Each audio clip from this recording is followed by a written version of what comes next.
నాగరాజ్ నాగరాజ్ లక్ష్మి ఎందుకు వచ్చినావు లక్ష్మి? వెళ్ళిపో. ఎవరన్నా చూస్తే మళ్ళీ మంచిగా ఉండదు. ఎందుకు ఏడిపిస్తున్నావు? ఏమైనా అన్నానా? అంత పాపం చేశానా? అందరితో బాగున్నావు, నేనంటే అంత కోపం ఎందుకు? సారీ చెప్పాను, కాలు పట్టుకోవాలా? ఏ కోపం అయితే నీ పైన ఉండదు లక్ష్మి, సవ్వాలే లేదు. నువ్వు దగ్గరకు వస్తే నాకు ఫీలింగ్స్ వస్తాయి. ఎందుకు చెప్పు, వెళ్ళిపో. నాగరాజ్ తీసుకో, 2 లక్షలు వస్తాయి, బ్యాంక్లో ఇచ్చి.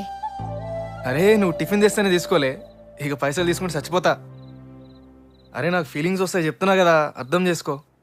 పర్వాలేదు రాని, మా నాన్న నా పెళ్ళికి దాచారు. ఏ వద్దు లక్ష్మి, నీ పెళ్ళికి దాచుకున్న పైసలు అంటున్నావు.